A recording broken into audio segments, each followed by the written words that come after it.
Traditions and culture shape who we are. Let's expand our horizons over a cup of tea. This is a Candy Factory Convo. Get cultured with Timbrel Kathy.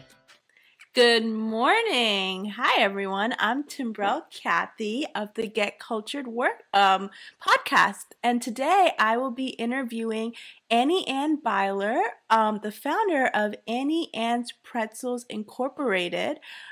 Today we're going to be discussing about the Amish culture and traditions, because I believe that the Amish culture is many times misunderstood and misrepresented. So welcome, Anne. How are you? Well, thank you, Timbrel. I'm doing great, and thank you for having me on the show today. And just want to say hello to all of your listeners. I'm glad to be with you. Yeah, I'm so excited to have you here and even sharing a cup of tea today. So I don't know what's in your cup this morning. Well, I have my Auntie Anne cup. I just had to do that, okay? And that's so great. I have what we call Meadow Tea. And if you're part of the Amish culture, y'all know what that is. If you're not, Meadow Tea is called Meadow Tea because you just go out to the meadow and you pick it in the meadow. It's spearmint tea. Oh, wow. I've had this tea ever since I've been far back as I can remember. And it's probably really healthy if it's just coming from the ground. I'm sure it's healthy. Yeah, I mean, we go out there and we would cut it and then we make it like any other tea. But Mom would make it. She would turn it into like a cold tea. So we made tea by the gallons. Wow! And is this like you drink all year round, or summer, winter? I mean, no, we did it all year round. I mean, this, of course, from spring to fall, we were able to go to the meadow and pick our tea. Mom would always say, "Go get some tea," and so we get it by the baskets. Wow. And in the fall, then we would dry it up in the attic. And it would stay up there. And whenever we wanted tea in the winter, we had the dry tea leaves and we had the spearmint tea in the winter. So it was a year round for us. That is so cool. I love that we're just getting into this. I believe tea is one of the things that bring people together, yes. Enjoying different teas from around the world. I love the Darjeeling tea, which is what I'm drinking, and that's from India. And I love the taste of it. But I got to try Meadow Tea sometime. That sounds delicious. Well, you live in Lancaster County. Somebody that's got some Meadow Tea and ask your boyfriend. I bet he knows what Meadow Tea is. He probably does. Yes, I should ask him. But I love to know more about the Amish culture. Now, you grew up Amish, correct? Yes, I did. And can you give me like what it was like growing up Amish?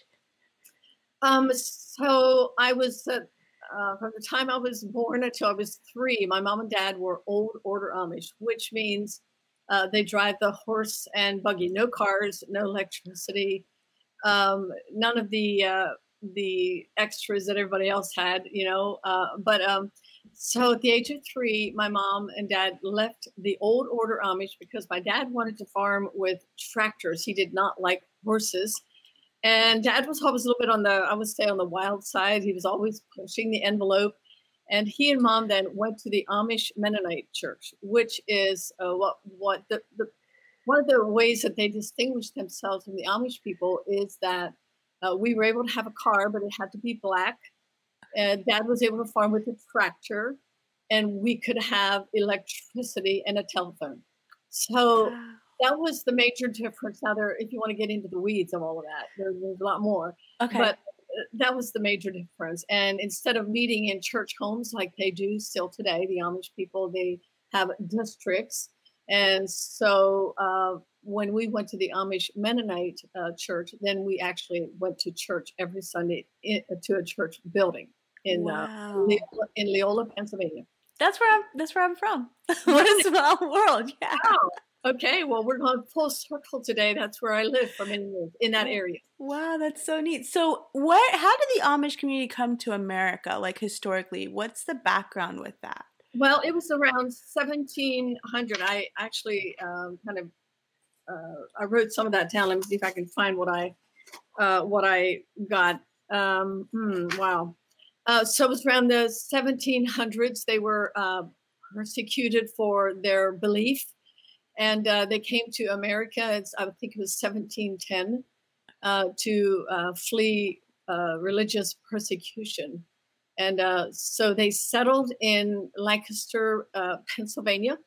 And today the Amish that's still the biggest Amish community in the country, Lancaster, in the area that you live. Wow. Now, there are pockets of Amish in many other areas, Kentucky, Ohio, even in northern Texas, in the Panhandle. There is an Amish community not too far from where we live in Lott, Texas. So they're everywhere, but they're a minority, obviously, and but they're growing right now by leaps and bounds, and they grow not by bringing other people into their culture, but they grow by having a lot of kids, and typically they marry within the Amish culture, and so that's how they grow. So interesting. Now, I know that many people might not know this, but there is a way that people can leave the Amish culture, correct? Like during their growing years? Yes, obviously. And I'm no longer Amish. You know, when I go out and speak Timbrel, some people ask me the question, are you still Amish? And then I ask them, do I look Amish? Well, if it makes you feel any better, and when I tell people I'm from Lancaster, when I go to different places, they ask me if I'm Amish, and like I don't look Amish at all. I think people, right? I mean, do I look Amish? And they're always like, no. Well, the point is, if you don't look Amish, you are not Amish. Okay. Now, you know, growing up in the Amish culture, I think people from the outside in, you know, looking in, and hear about the Amish, they think Lancaster County, everybody's Amish. Yeah. But if you understand the Amish people, I feel like it's more of a culture than it is a religion, because culturally, you can't, typically, it's kind of like, I always describe it as if you went to an Indian reservation and you started to ask them questions about why do they do what they do. Yeah. It doesn't make any sense to the rest of us, right? Yeah. And so cultures are very deep, and the Amish culture, and they do things traditionally, and maybe most of them don't even know why they do certain things that they do. I mean, if you would ask an Amish person, why do you only go to church every other Sunday instead of every Sunday? Most of them would probably not know the answer to that. So again, I'm saying culturally they're very strong, and I can give you the answer to why they go twice a month instead of every Sunday. They meet in someone's house every other Sunday. And then it's I don't want to say required, but it's really encouraged in their culture that the Sunday that you're not in church, you're expected to go visit neighbors, family.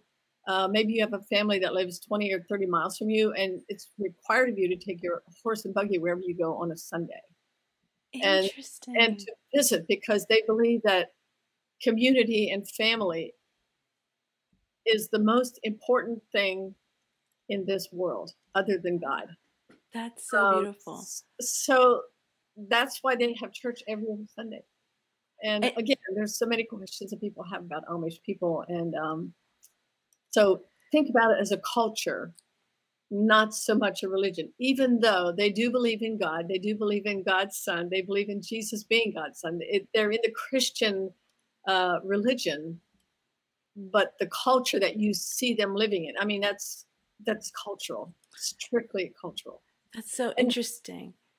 And I just have to ask you this, like when you say community, it's just in the Amish community, correct? That they can visit people, or can they go visit even friends that are not Amish? No, it's typically within their church, or their church districts are set up so that there's maybe 10, 20 max, I believe, families.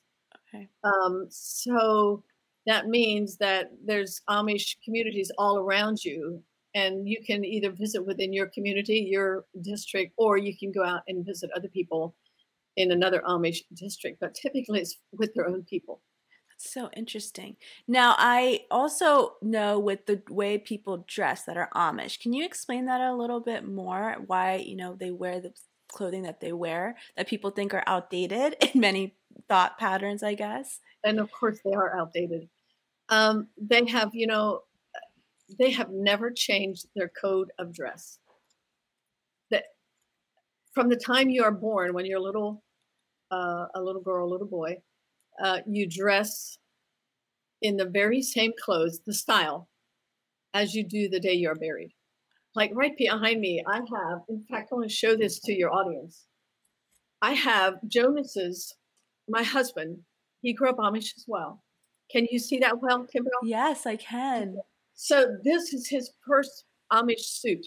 Oh my goodness. And he was probably a year, I don't know the exact time when they start wearing suits, but very, very, when they're very little.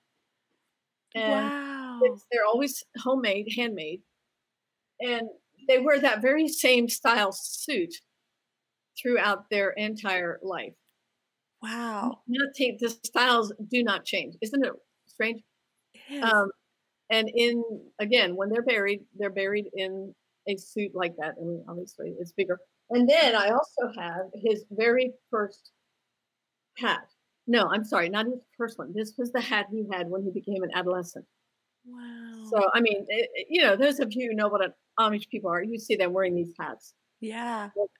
I see it in my backyard a lot. We live right by a farm, and yeah, that's so cool. And I do have one other thing I want to show you. If you can I slip for 1 minute here? Oh, yeah. I really meant to have this right by me, and I forgot it. But so what they do as well, Timbrel, this is his first Amish dress. Oh, wow. So this says that, let me get my glasses on. This dress was, Jonas's, wore this dress. The sister-in-law made the dress for him to wear. Oh, so my goodness. They wear dresses until they are, I want to say, 6 months to 9 months old. Okay. Wow, that's so interesting. So your family makes it for you. It might not be your mother, but it could be another family member that makes the clothing. Correct. And and typically there's somebody in the family that's a seamstress. I was that in my family. I was let me tell you, I hated every minute of it. I did not like to sew. And there were times I would sit down to sew because I was mom. There's 8 of us kids, 5 boys and 3 girls. And I had to make our coverings, our dresses.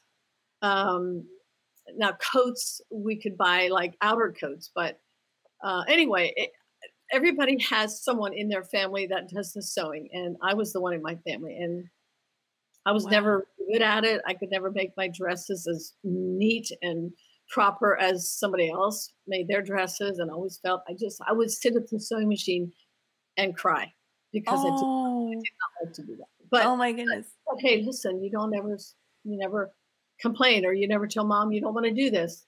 Yeah. You do what you're asked to do. That's so interesting. Now, explain as you become adolescents, there's something called Rumspringa, which I believe a lot of people don't understand it. I'm also one that I don't completely understand it. Can you explain Rumspringa to me? Because I know that's a big part of growing up Amish and finding yourself, really. Yeah, it's somewhat misunderstood, but it's called Rumspringa, like room. Okay. Rumspringa. Okay. Yeah, there you go. You said it's just perfect. And so you are not allowed to go out on your own for the most part until you're 16. Until then, you have friends, and friends come to your house on Sundays, or you go with your mom and dad to wherever they go visit. And so in that, there's a lot of really close connections in families, because they do everything together. Like they go to church together. If there's a family of 6, 8, they all go in one horse and buggy. Wow. And then when they get bigger, then they get a horse and buggy. Maybe at 14, if they have a lot of kids, they have another horse and buggy where the rest of the family would go to church and that. But they always go together. And so when you turn 16, that's the time when you can leave the house without mom and dad, and you can go hang out with your friends. And so the Rumspringa is really kind of you said it well. It's a time for them to go out and have a blast and be with their friends, and not a whole lot of restrictions. And they spend the night at each other's homes, Friday night and Saturday night. And often, if the weekend, if it's the weekend they don't have church, they have Friday night, Saturday, and Sunday to be together as friends. So I know that a lot of people have watched the TV shows, and I watched a few of them, but honestly, I couldn't watch them because it just really didn't portray the Amish people accurately. There was obviously some things that were portrayed well, but some things I'm like, no, that's not. And you know what? In your culture, Timbrel, you don't like when somebody butchers your culture, right? No, I do not. You want them to honor and respect your culture, right? Yeah. Yes. And I'm the same way about the Amish. And even though, again, I'm no longer Amish, but the older I get, the more I realize the values that I grew up in, that I'm going back to that. Like, it's crazy how strong that is in my mind, in my soul, in my heart. So there's such a great connection in the Amish family that when they turn 16, they're released to go. Many of them get a car during that time. And many of them, because they have a car now, they can take mom and dad to the store, or they can take mom and dad. But they still, sometimes I see they park their cars at the end of the lane. Like, you don't build a garage for your car. You know, you got to keep it somewhat hidden. Although everybody knows that you have a car. You know what I'm saying? Yeah. And the other part of it is the Rumspringa part is there are groups. There are groups that are very, very wild. I mean, they drink, they party, they sex. A lot of Amish girls actually get abortions today. I say a lot. I don't know what those numbers are, but I do know that's an issue today, these days. They get into drugs, which is a huge issue, because then typically at the end of Rumspringa, they're expected to find a girlfriend, get married, and have a family. Well, you and I both know that alcohol and drugs, the mix of that it's a terrible addiction. And many, when I say many, more than ever, these Amish people get married, and the man is, or the girl, can be addicted to drugs, and it's really become a big problem. Now, again, that's not every Amish person. Then there's the other group that they call the spiritual group, and this is the group that decides, I'm not going to be like that. So they have a choice, and they decide, I want to know more about God. I want to be good. I want to do the right thing. I don't want to pay the consequences of drugs and alcohol. So this group, they truly are spiritual. They get together and they talk about God, and it's a very different group. That group never goes wild and crazy. So so people, they do have choices in the community. Oh, and absolutely. So it's not like, some people I think view it as a cult in a way that people can't leave and they can't do things, which I think is very misrepresented for the culture. Well, some people do believe it's a form of an occult, and I can understand that, but they do have a choice. Although I have to say, the pressure for you to stay Amish is, in most families, it's pretty strict, pretty stringent. I mean, they really want you to stay Amish. Okay. Other families are a little bit more lenient. My husband's family, his father, all of his siblings on that side, and all of the nieces and nephews, but one or two, I forget, I think one, are still old order Amish on my husband's side. On his mother's side, his uncles and aunts and cousins are still Amish. On his mother's side, there's hardly any of them that are Amish. So his aunts, uncles, and cousins. So when Jonas decided to leave at the age of, when he got a car when he was 16, his dad wanted to buy him a horse and buggy. And his older sister had already left the Amish, and his older brother had already left the Amish. And so his dad, he said, well, if you want a car, then you're going to have to go get a car on your own. So Jonas went to a junkyard, and he bought a 1950 Chevy and brought it home to his cement shop that he had built, and fixed up his car, and Jonas became a body man, him and his brother both. Wow. And that was his livelihood for almost 30 years. That's amazing. So, anyway, That's really cool. depending on the family as to how strict they are with the shunning and how strict they are with letting go of their kids when they go to.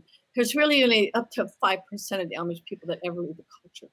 Wow, only that's not a lot. That's not a lot. And wow. and it's right. And I want to say this about that. There's, all of us as family, I believe that God's intention was for us to grow up, with a mom and a dad and live in a family setting. That was God's plan. And all of us have, and I heard this from my counselor many years ago, there are 5 basic needs that all of us have as human beings around the globe in every culture. And you stop and think about this, it's really true. And I've been around the world, I've traveled. And the needs of the people are basically these 5 basic needs. It's love, identity, acceptance, security, and recognition. Let me say that again.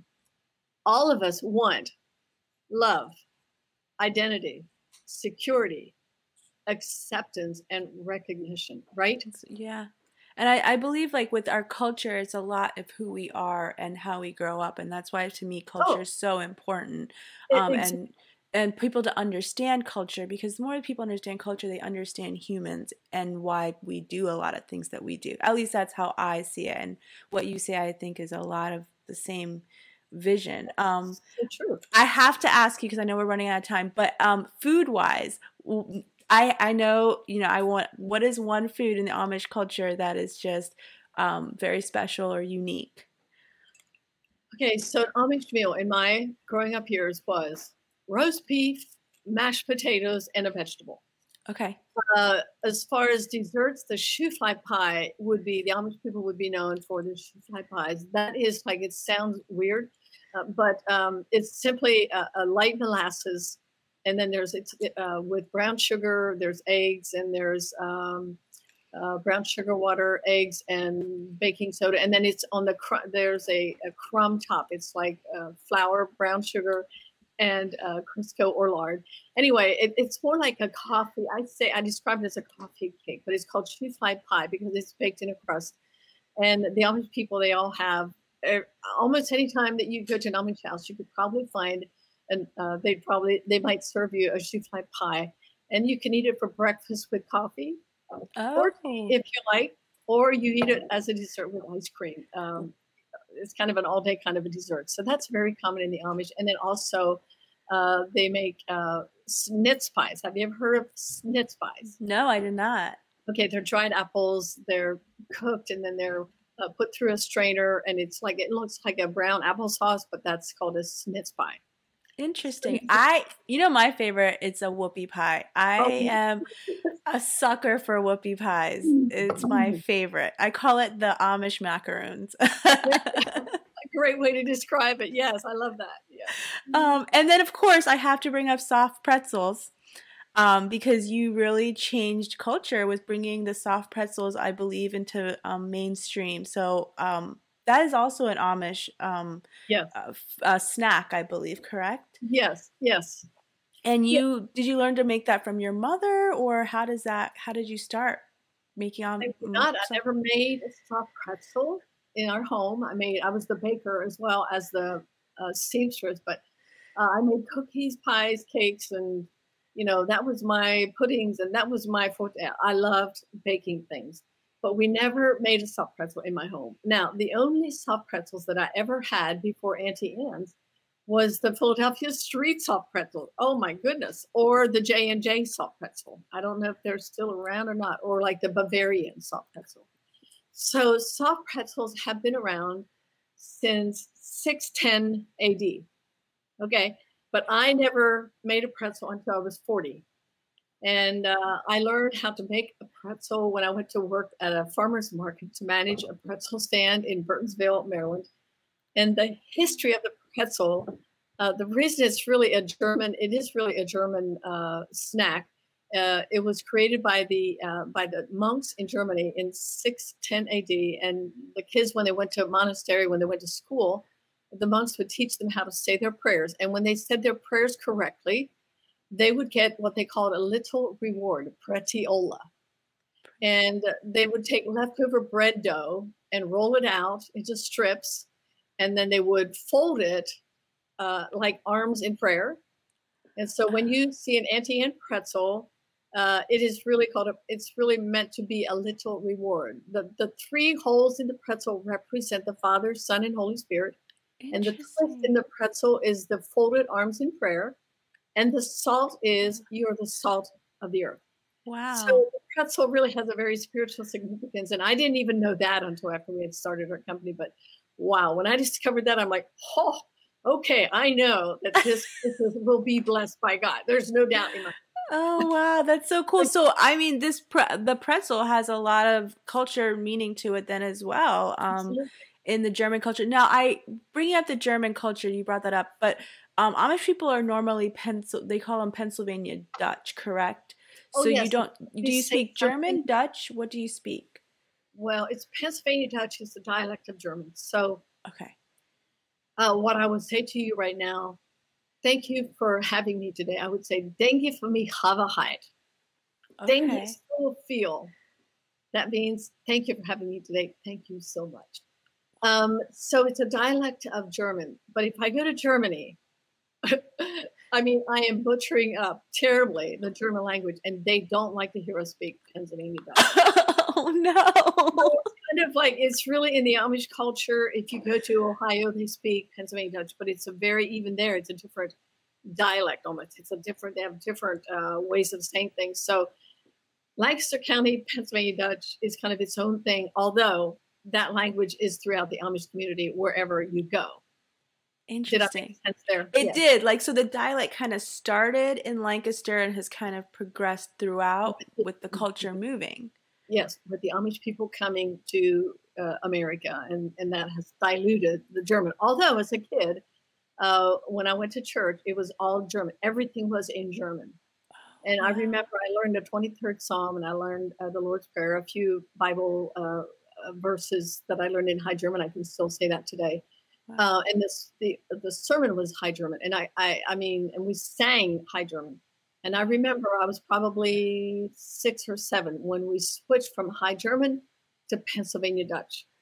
So not English, just Pennsylvania Dutch. So everything then was done in Pennsylvania Dutch. Now, when you read, though, is it in German?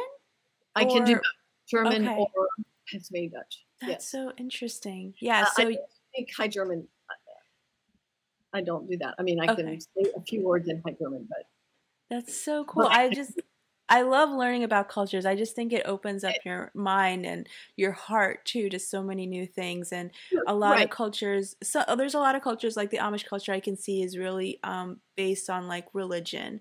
There's other cultures I know that are not. You know, they're based on history. But it's just interesting to see these cultures and how they come together, and they really enhance our world for the better in many ways. You know, and one thing I just want to interject is that I've learned through the business world, not I didn't learn this as a kid or growing up in the Amish community, Amish Mennonite community, but in the business world, that's when I began to realize culturally we are all very different. There's no doubt about it. We are all very different. And I think it's really important for us to respect cultures, you know, meaning treat people that are of a different culture with kindness, with maybe you don't understand, but kindness goes a long way. In other words, don't make fun of or berate or belittle or joke about other people's culture. I just don't do that because I understand through the life of my business that there's so much value and their differences are huge, no doubt about it. But I have learned to respect, even though it's hard to understand. I mean, like most people will never understand the Amish culture. I will never understand some of the cultures that I was involved in the business, but I have learned to love these people. And you know what, Timbrel, love crosses every barrier. That is so true. People are loved. It doesn't matter what culture you're in. They feel that from you. Yeah. And so it's important for us to love people in every culture and to respect them. I love that. That's such a great way to come to the end of the show. I appreciate this. and just sharing your knowledge and your background. I think it'll just really change the way people look at the Amish culture and learn how to love it more. I know, like, just being, you know, having them next door, so they're just such kind people and so giving, and I love that about the culture. So before we say goodbye, I'd like to know in Pennsylvania Dutch, because we've come to the end, is how do you say I love you in Pennsylvania Dutch? Ich liebe dich. How do you say it?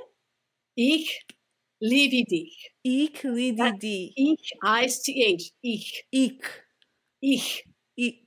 Ich. I'm so bad at this. I might have to practice. Liebe dich. I-C-H is very common. It's kind of it's a guttural. You almost have to. You have to know how to say that. So you did good. Okay. But Pennsylvania Dutch, it's ich like dich. Ich like dich. Gleich. Gleich. With the Gleich. K? Gleich? Gleich. G-L-I-E-C-H. Gleich. Gleich. Ich gleich dich. I'm going to probably say that to my boyfriend and see if he even knows what I'm saying. Write it down. Phonetically, write it down, Ich Timbrel. gleich dich. I'm going to write that down. G-H. Gleich. Gleich. G-L-E-I-C-H. Dich. D-I-C-H. So you see there's a lot of I-C-H's in your language. Got it. Oh, this is wonderful, Anne. I appreciate you so much coming to the Get Cultured podcast and just sharing your knowledge. I thank you so much for your time. Oh, you're welcome. Thank you. It's been so much fun, Timbrel, and I want to say God bless you. And I'm so glad that you're out there spreading the word about cultural differences, and we can get along. I love you, Timbrel. Thank you. I love you too. Ich gleich dich. I'm so bad at this. Yeah. Awesome. Thank you. Thank you so much. I will contact you soon. Okay. Get Cultured is part of the Candy Factory Convo series and is a proud member of the Candy Factory Collective. You can find the show streaming on YouTube, Facebook, Twitch, and LinkedIn, and you can subscribe to the audio version anywhere you get your podcasts. Passionate about uplifting people and supporting her community, Timbrel has made it her mission to connect and empower communities of all cultures. She is the founder of the social enterprise eco-sustainable brand Lush Bazaar, which is committed to sustainably made fashion and handcrafted products while providing fair wage jobs. She is also the creator of the Cultured Workshop, which focuses on the education of different cultures and traditions to understand diverse communities. In her downtime, you can find Timbrel traveling to new places or reading a book while sipping hot lemon tea with her dog beside her. Get Cultured is produced by the Candy Factory Collective at the Candy Factory Co-working Campus in Lancaster, PA. Production support by Jason Mundock and Anna Tran. Administrative support by Ann Kirby, Ariana Henderson, and Krisha Martzel. Notes and links can be found on the show post at our website, candyfactorycollective.com. Candy Factory. Collective.